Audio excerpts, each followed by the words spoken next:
咁喺裏面嘅部分咧，原先就係呢個水龍頭啦。因為由於咧成日好多時候都煮嘢，所以你就無論係洗菜啊、洗生果啊、洗肉類啊，你都會有少少擔心嘅。點解咧？因為你有驚有重金屬啊，有啲細菌啊，或者有啲化學物質啊咁樣，所以咧就專程搞咗呢一樣嘢啦。唔好睇細細地啊，佢下邊咧有兩支 feel 都好勁噶，而且咧佢係可以攞嚟飲用啊，冇嘥水。所以攞嚟洗菜、洗嘢、飲用絕對冇問題，非常之安心。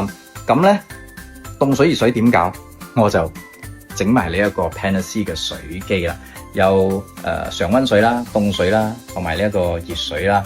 所以而家屋企嘅水源咧非常之乾淨，同埋我非常之安心嘅。